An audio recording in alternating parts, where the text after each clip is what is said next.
They are among the most notorious outlaws in American history. I'm Miss Bonnie Parker, and this here's Mr. Clyde Barrow. Their robberies were legendary. Good afternoon. This is the Barrow Gang. Their lives reckless. We're gonna hold up that bank.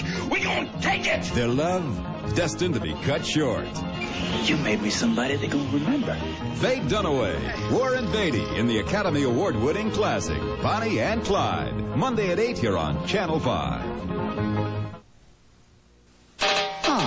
Another typical day in California. Some of us will take a double order a double-decker, or get two little ones whether we ordered them or not. And millions of us will take a few minutes to play Double Rainbow, the lottery's new scratcher. You can double your cash prize. Even take a double spin. Double Rainbow, another reason life's more fun in California. Here's Harvey Rosenfield, the Santa Monica activist who wrote Prop 103.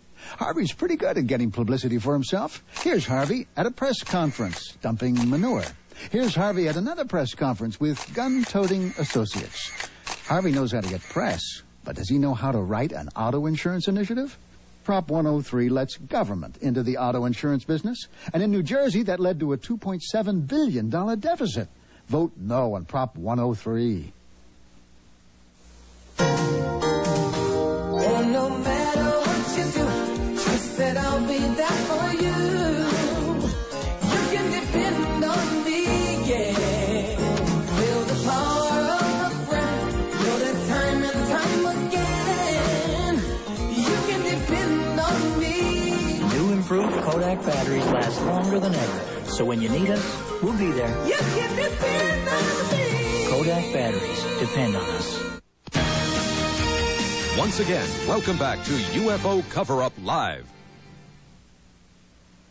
Rosemary Osnato, a commercial graphic artist, lives in New York City's East Village.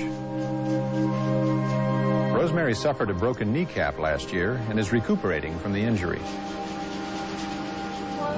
Al Hassim lives in the Bronx with his wife and 11-year-old daughter and works the 4 p.m. to midnight shift for the telephone company in Manhattan. In his off hours, Al likes to play guitar and write songs. Lisa Salviano of Lake Hiawatha, New Jersey, is 24, married, and pregnant with her first child. She works as a secretary in Morristown, New Jersey. These three ordinary individuals, unrelated to one another, share one extraordinary experience. With the guidance of a psychiatrist, Dr. Rima Lebo, they have been able to relive deeply buried memories that will astonish you. Under hypnosis, the subjects are put into a relaxed state in which they can recall these disturbing memories. And once regressed, they relive the experience in real time, often very emotionally, moment by moment. They re-experience what they went through the first time, though it may have taken place months or even years earlier. Now, please watch as we replay portions of their hypnosis session now. I could see the lights in the city, and there was this light coming over my head. Very bright, very intense light, very sharp, heavy. It was coming straight down. Kept looking to see what was on the roof.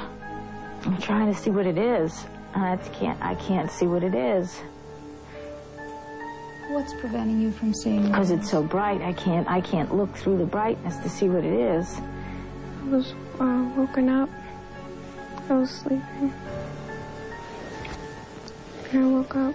There was somebody outside my window.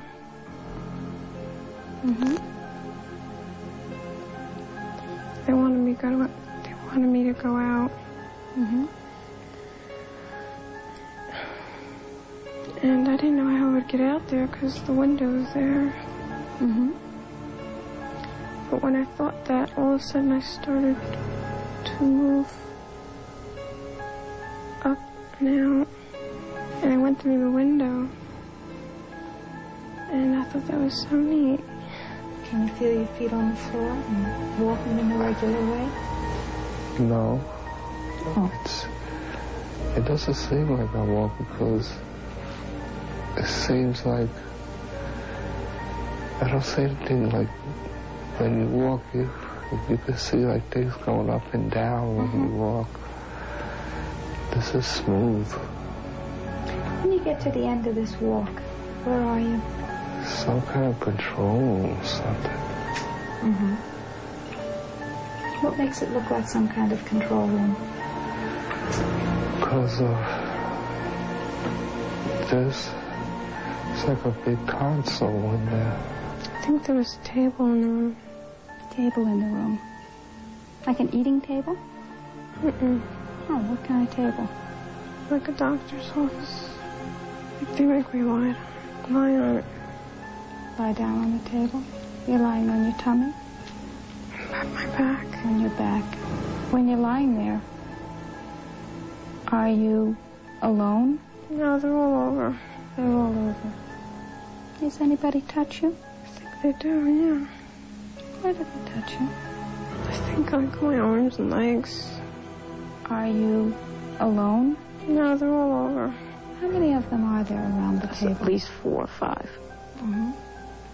And are they all doing something, or are they all watching? No, they're watching too. How many of them are actually doing something? 1. They're so ugly. What makes them so ugly? They look mean. What makes them look mean? They don't smile. They don't smile. My God, he's ugly. That is an ugly thing. Very ugly. His head looks so pathetic. His heads, they just don't look right. Their heads don't look right. They look distorted and very sickly. It's, the skull looks pointed in the front and larger in the back. He looks like a big insect. What makes him look like a big insect? The shape of his head. Tell me about the shape of his head. Almost like a football. Their eyes are very black. And slanted and sort of wrinkled around the edges, around the eyes, are sort of like lizard eyes in a way. Big black eyes. Big black eyes. Did they have pupils? Whole eyes black. What color eyes does he have? They look like they're black. With us now is the noted psychiatrist, Dr. Rima Lebeau, and the best-selling author and researcher, Bud Hopkins. Dr. Lebeau. Bud is the author of 2 books, Intruders and Missing Time, a documented study of abductions. Thank you both for coming to Washington to see us. Dr. Lebeau, you've done studies of UFO abductees who have been hypnotically regressed. Can you tell us about it? Psychiatrists are trained to recognize emotional trauma and to treat it, not to evaluate whether aliens exist. Many of these patients are sensitive, sane people who have in common only the belief that they've been abducted and they're frightened by what happened to them. They don't want fame, money, or publicity, only relief from hidden, painful memories. Now, skeptics question the use of hypnosis. However, careful examination of the material shows its usefulness in these traumatic situations. They also say that abduction reports are the products of overly rich fantasy lives. If that were the case, the reports should be as diverse as people's dreams. Instead, we find striking similarities in accounts from all kinds of people, from all walks of life. Post-traumatic stress disorder does not occur unless there has been external trauma, like that some Vietnam vets and assault victims or rape victims experience. But many abductees show the serious and disabling effects of helplessness and violation. With proper treatment, these symptoms can be relieved.